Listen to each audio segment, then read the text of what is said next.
What is going on, guys? Welcome back. Comments here for you.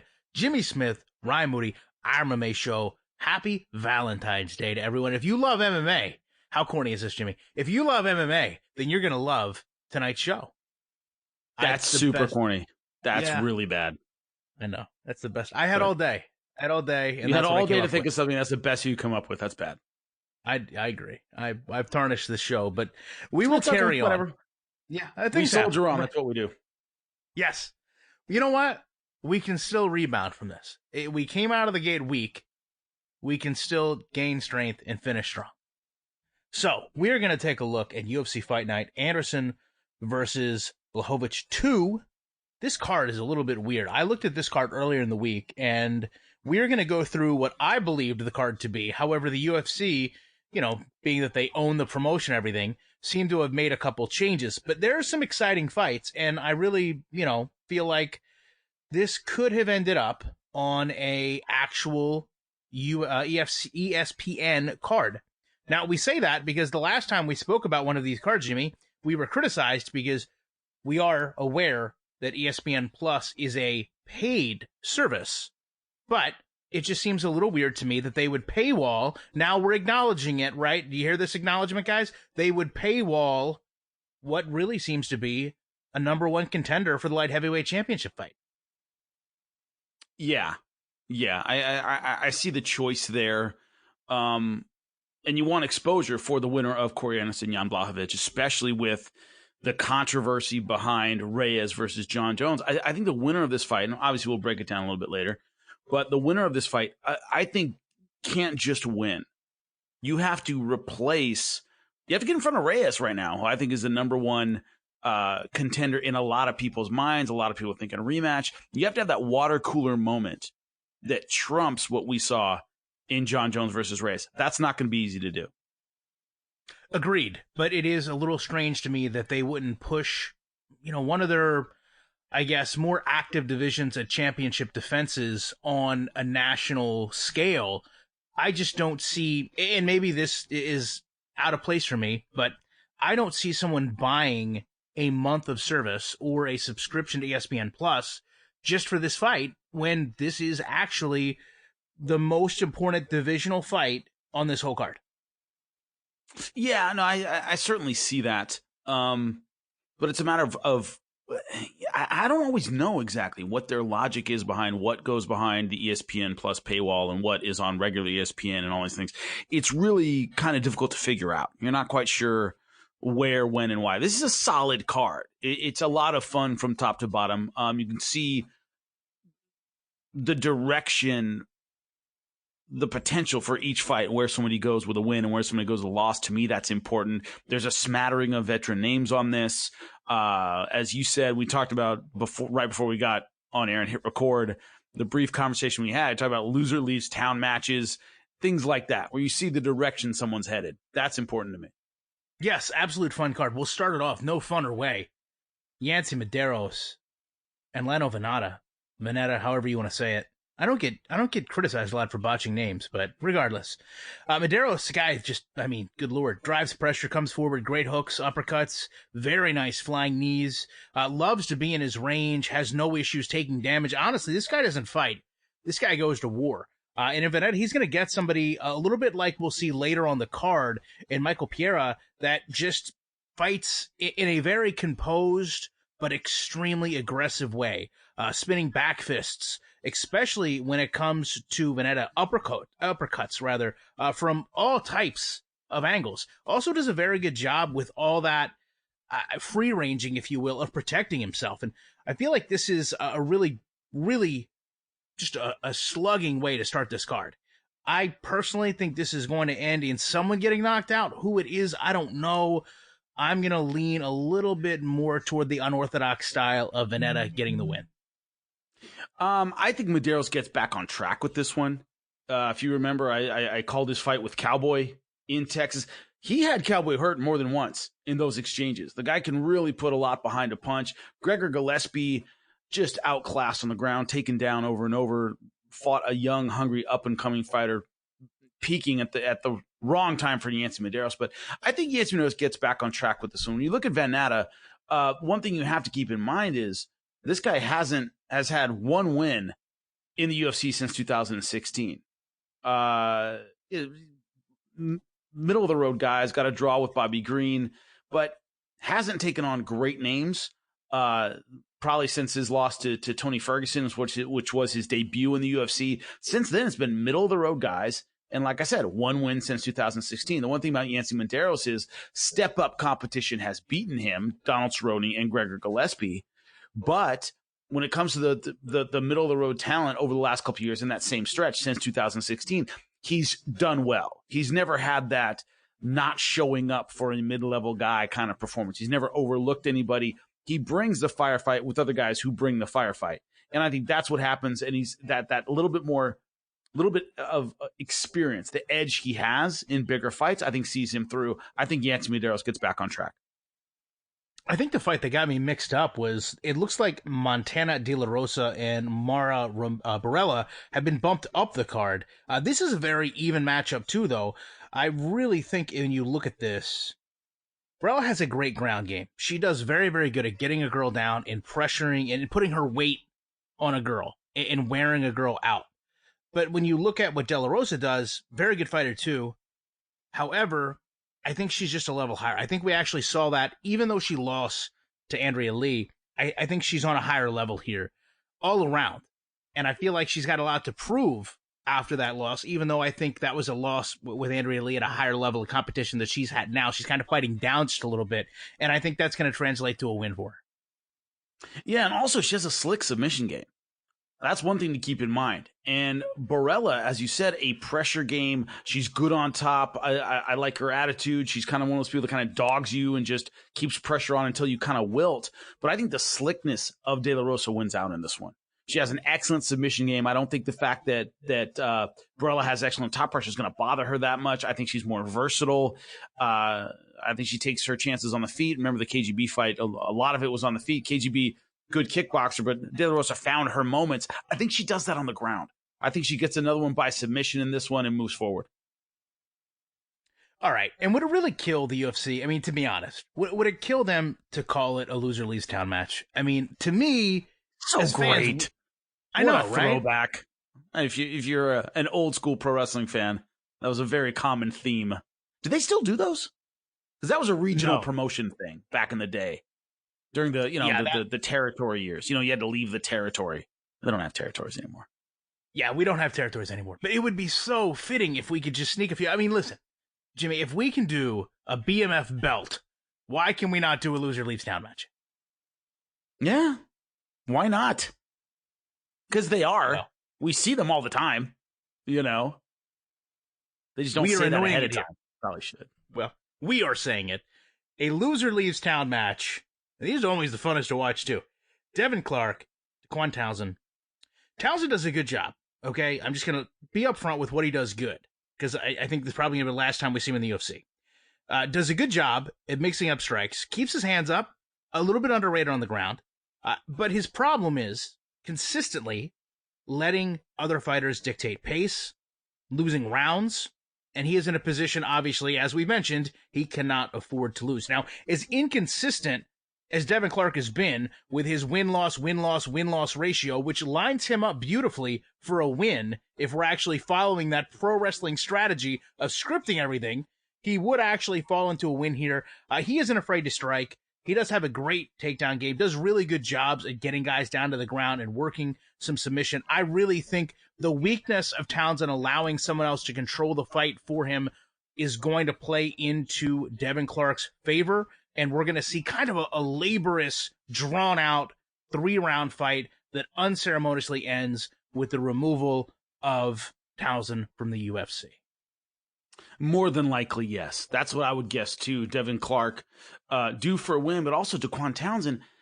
There was a great article I read a couple of years ago about the best fighters to have opportunities in the UFC and yet never win. John Alessio, for example, Kid Yamamoto. We're talking about a lot of fighters who are, maybe past their primes, but guys who seemed to do well right until they got into the UFC.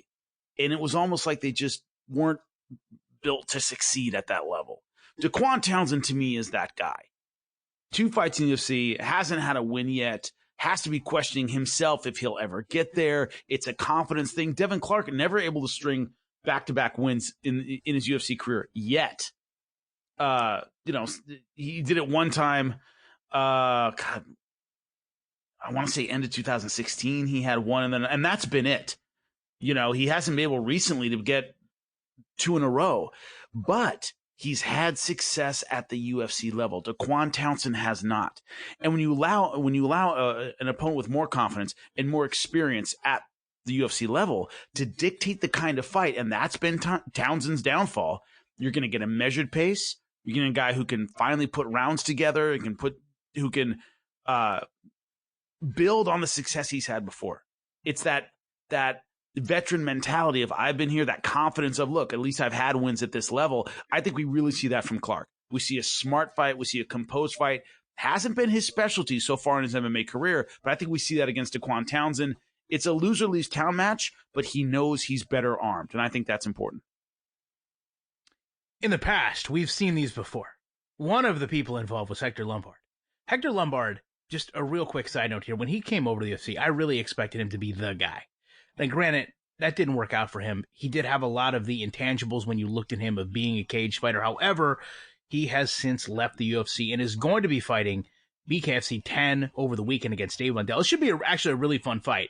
I mean, I'm looking forward to seeing Hector Lombard in just a striking-only capacity. Dave Lundell took this fight stepping in for an injured Joe Riggs. He's undefeated in bare knuckle. He's also pretty heavy-handed. And he's going to be looking to take on one of the biggest names he could in the main event spotlight. We offer all this to you because Fight TV has been a sponsor with us for pretty much since the inception of the show.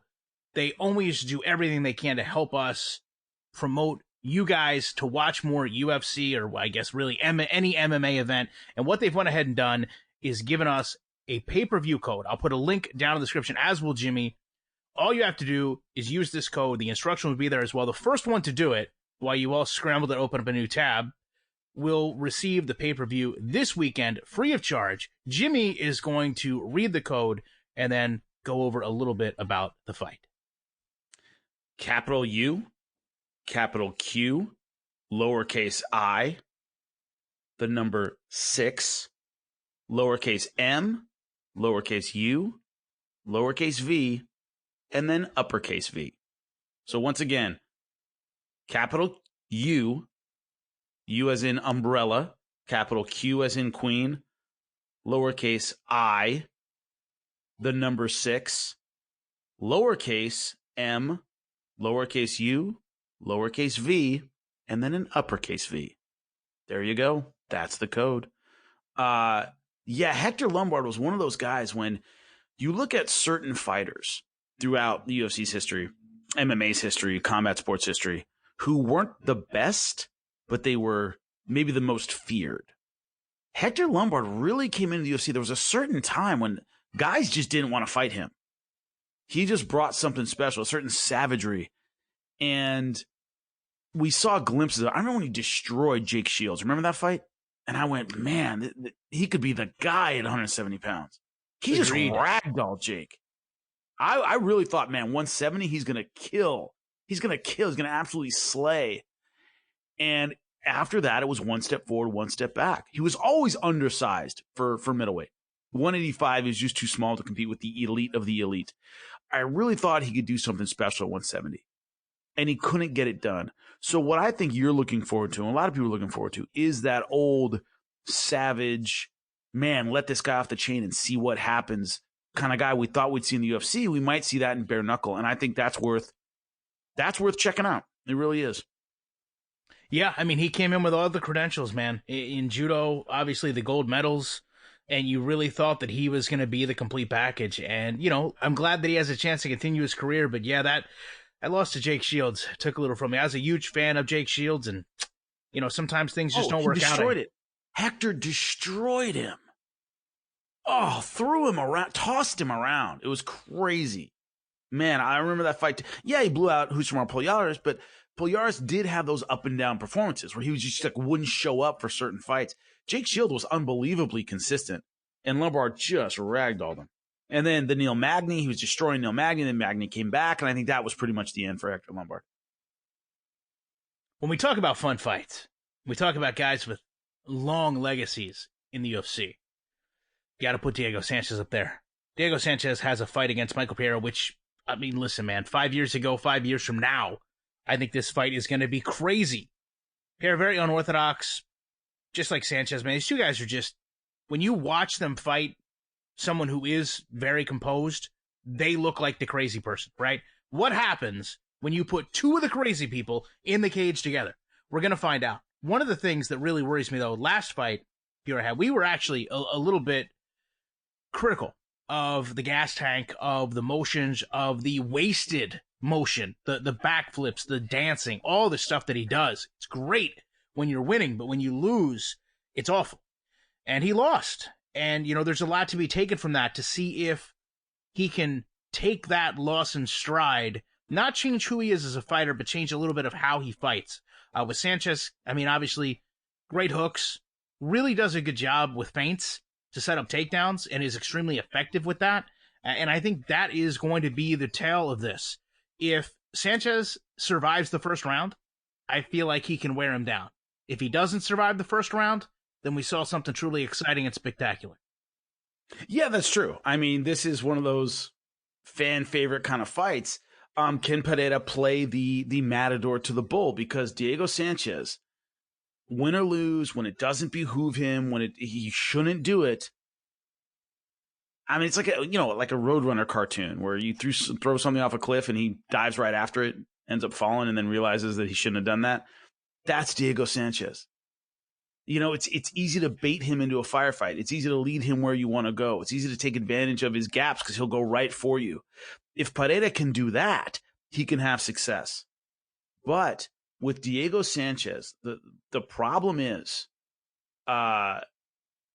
hasn't won more than 2 fights in a row since like the BJ Penn fight. When he fought BJ Penn, it's been win some, lose some since then. And these bloody, unbelievable wars. These knockouts that are like, oh my God, is that guy okay? Against Matt Brown, Ali Aquinta, Joe Lozon. I mean, those were over in the first round. Of course, last time out, got owned by Michael Chiesa, but mostly on the ground. I mean, he took some damage, but it was mostly the jiu-jitsu. Chiesa was just all over him.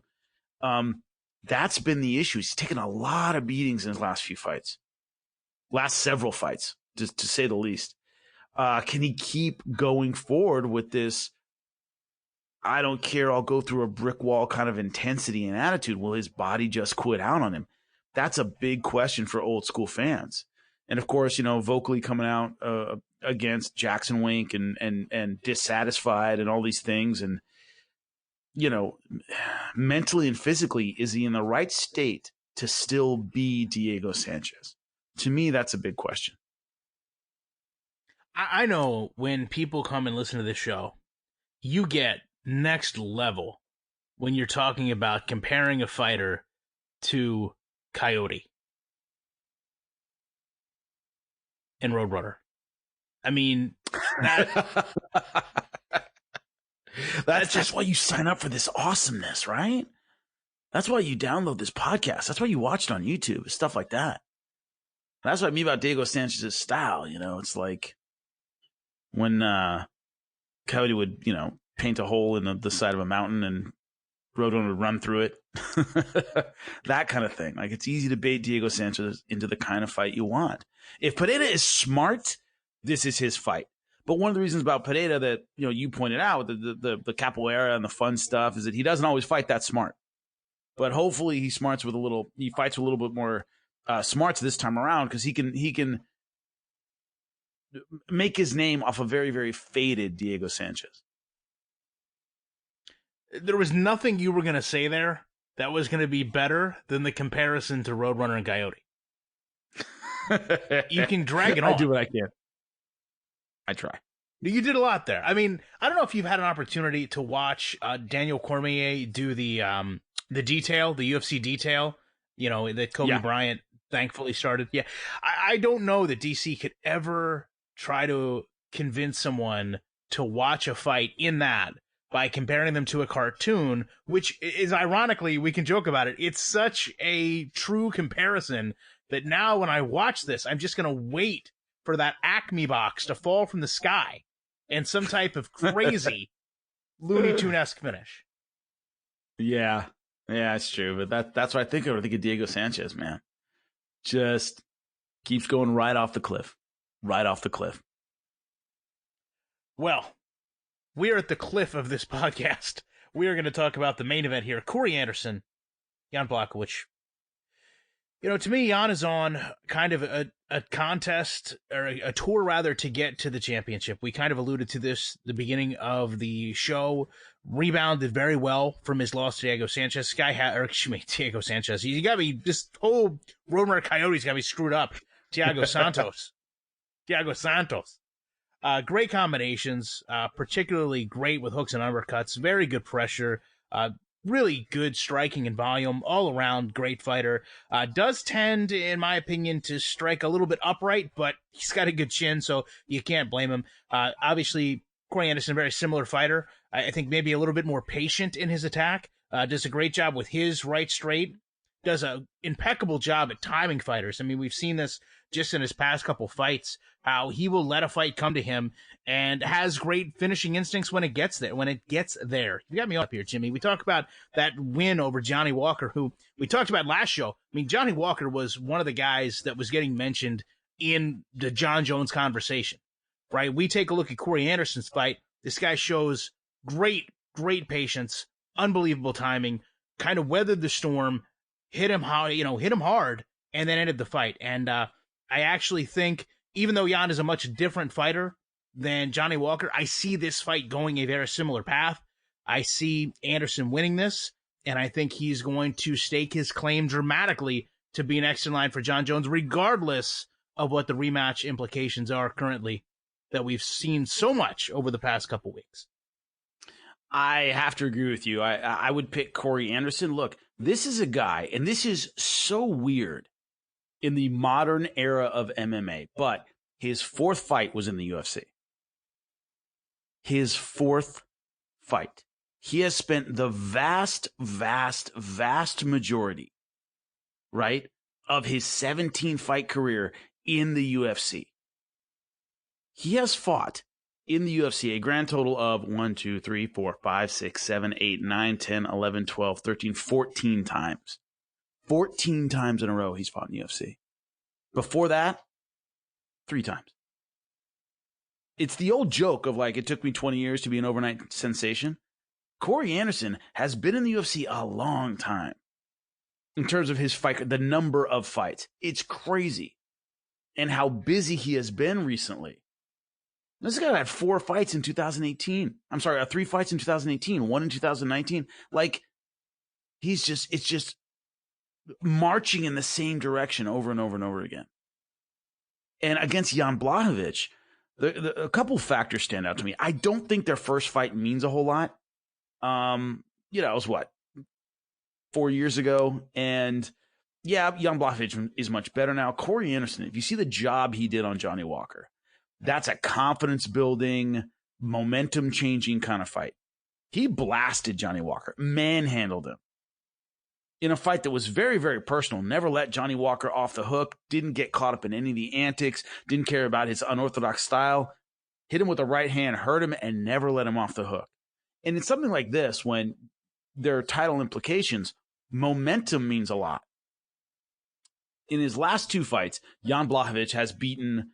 His last 3 fights he's fought. In the last 2, he's beaten 185-pounders who came up to 205. In Jacare, close decision, very, very boring, very, very slow fight. Knocked out Luke Rockhold, who, let's face it, had chin issues at 185, let alone 205. I think Corey Anderson right now, everything you said about them tactically is true. They both tend to stand kind of upright.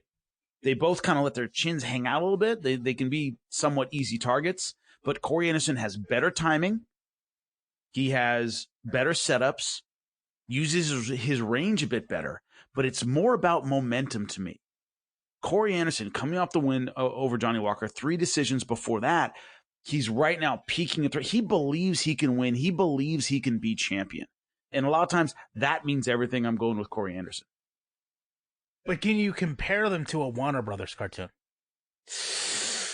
I would say, like, the Daffy Duck shotgun, rabbit season, duck season, rabbit season, duck season, and the bill spins around his head. We might see that kind of right hand. We'll see. That you're only going to find here, folks. Oh my God, that's all, folks. That's how we gotta end it. That's all, folks. That's probably also a copyright infringement, but whatever. With that said, listen, we appreciate you guys listening to this. Hopefully, whoever gets the BKFC 10 fight enjoys it.